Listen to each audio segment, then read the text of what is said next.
Hidrografia brasileira. As bacias hidrográficas são sistemas compostos por rios afluentes que desaguam em um rio principal. A divisão dessas bacias é estabelecida pelos divisores de águas, áreas com altitudes mais elevadas que favorecem o escoamento da água da chuva para um local comum. As principais bacias hidrográficas brasileiras são Amazônica, Tocantins-Araguaia, São Francisco, Platina, Parnaíba e da Costa Atlântica. Características gerais da hidrografia brasileira. O Brasil, dada a sua grande extensão territorial e a predominância de climas úmidos, ele tem uma extensa rede hidrográfica. Tecnicamente, a hidrografia brasileira apresenta os seguintes aspectos. Ele não possui lagos tectônicos, que seriam aqueles lagos formados nas deformações da crosta terrestre. Nele só há lagos de várzeas e lagoas costeiras. Todos os rios brasileiros, com exceção do Amazonas, eles possuem o regime de alimentação pluvial, ou seja, aqueles oriundos da chuva. O Amazonas tem um regime misto, que é nival e pluvial. Nival pode ser chamado também de glacial, que é aquele que vem do derretimento das geleiras. Todos os rios eles são exorreicos, ou seja, são aqueles rios que correm para fora. Tem os endorreicos, que no caso eles correriam para o interior.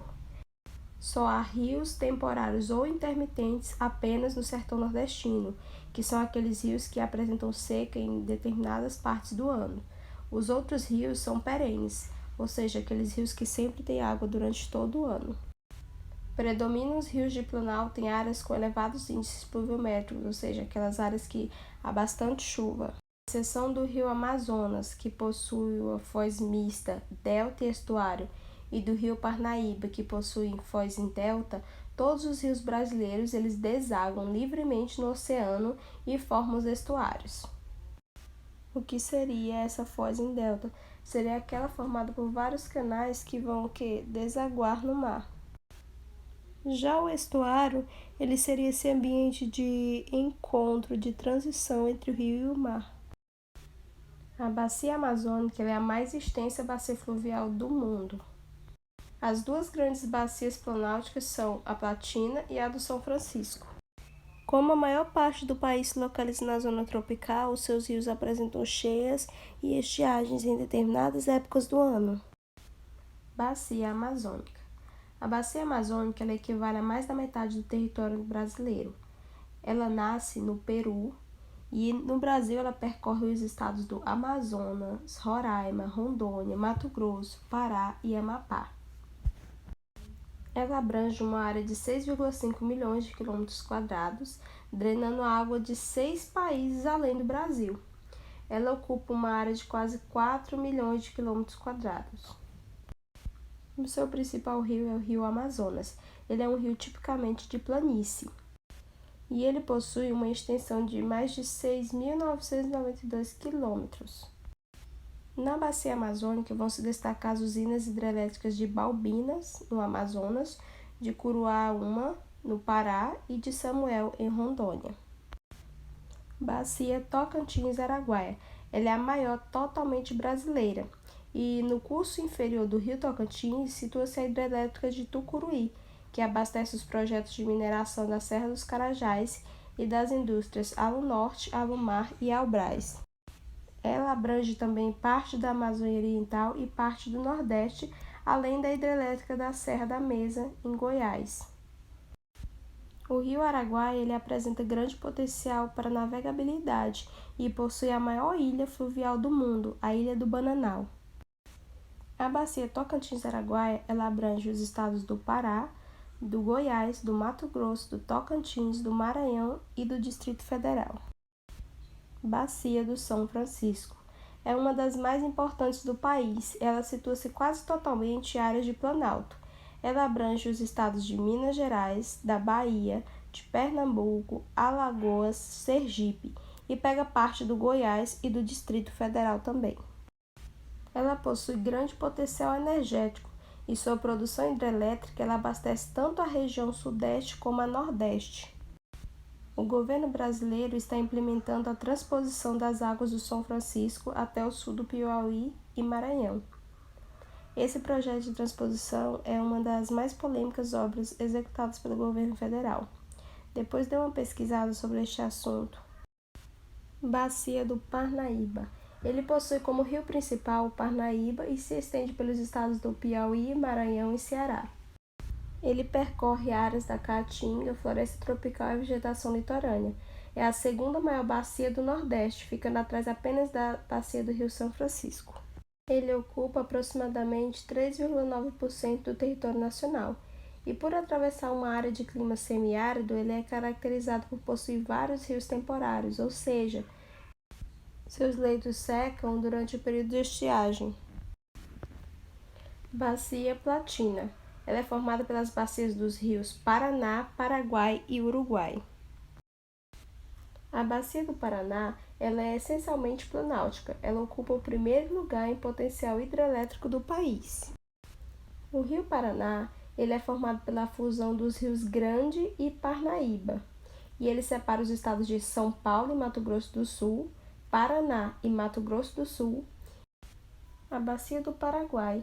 O rio Paraguai ele nasce em Mato Grosso e desce em direção à planície do Pantanal, onde ele recebe vários afluentes como São Lourenço, Taquari, Miranda, APA e etc.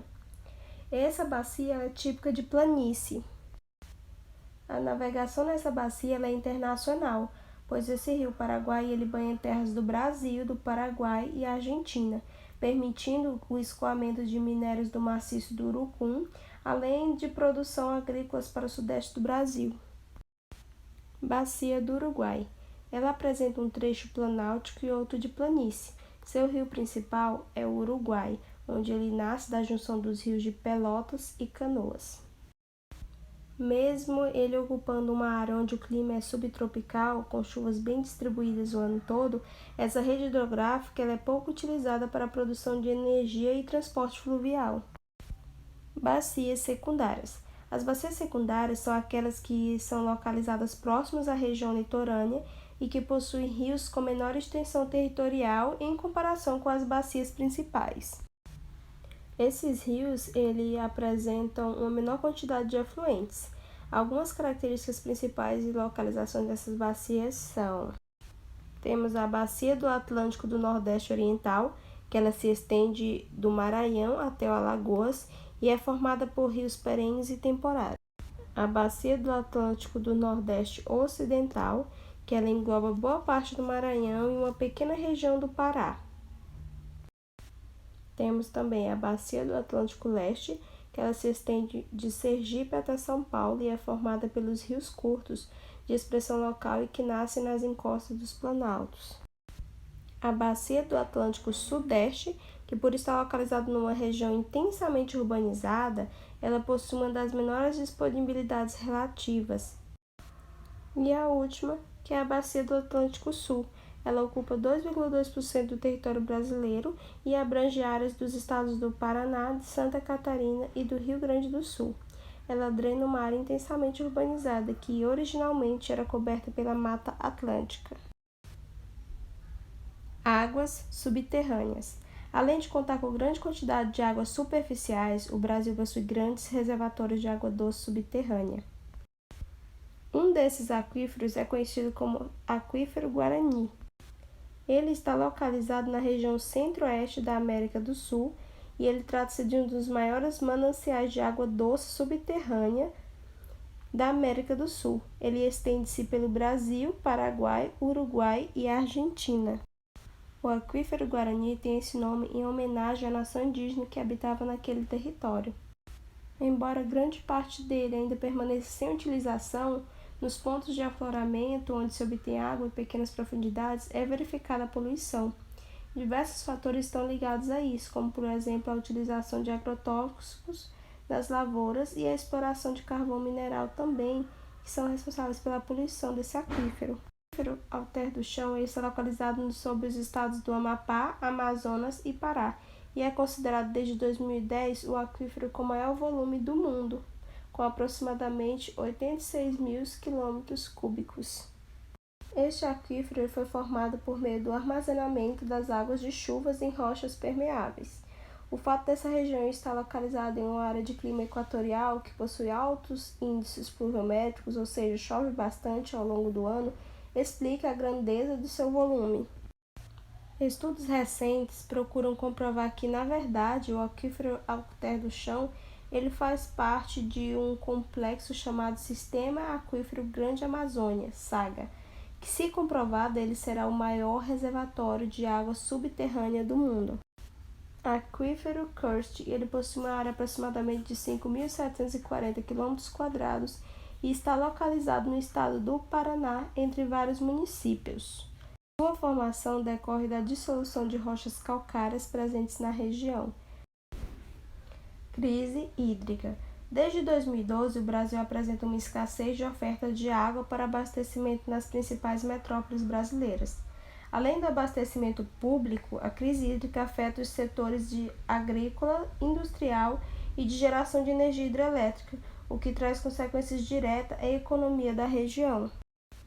Essa crise é resultado de um conjunto de fatores, que envolve as variações climáticas, falta de investimento público e o uso indiscriminado da água doce disponível. Grande parte das regiões brasileiras se caracteriza por um período de chuva e os períodos de estiagem. Um período prolongado de estiagem resulta na diminuição da água reservada pela falta de reposição, causando crises na distribuição e na geração de energia hidrelétrica. O problema é agravado quando, nesses períodos de estiagem, não ocorre uma diminuição da demanda, fator comum nas grandes cidades, devido aos grandes investimentos, grandes empresas, muitas pessoas, e essas situações trazem consequências econômicas e sociais para o país, como o aumento dos preços dos alimentos, o racionamento dos fornecimentos de luz e de água potável. Cabe ressaltar que condições climáticas não são os únicos responsáveis pela crise hídrica, pois o uso intensivo da água para a agricultura, indústria, além do desperdício no uso residencial, também contribui para acentuar a situação. Estima-se que 37% da água tratada no Brasil é desperdiçada por falta de manutenção nas tubulações, pela contaminação e por ligações clandestinas. O reuso da água é apresentado como uma alternativa para a população e indústrias. A técnica de reutilização é denominada de reuso direto ou indireto. Na primeira opção, a água é tratada e diretamente encaminhada para o local em que vai ser utilizada novamente, não havendo lançamento de efluentes para o meio ambiente. No segundo caso, a água é lançada no meio ambiente para ser tratada e disponibilizada ao uso.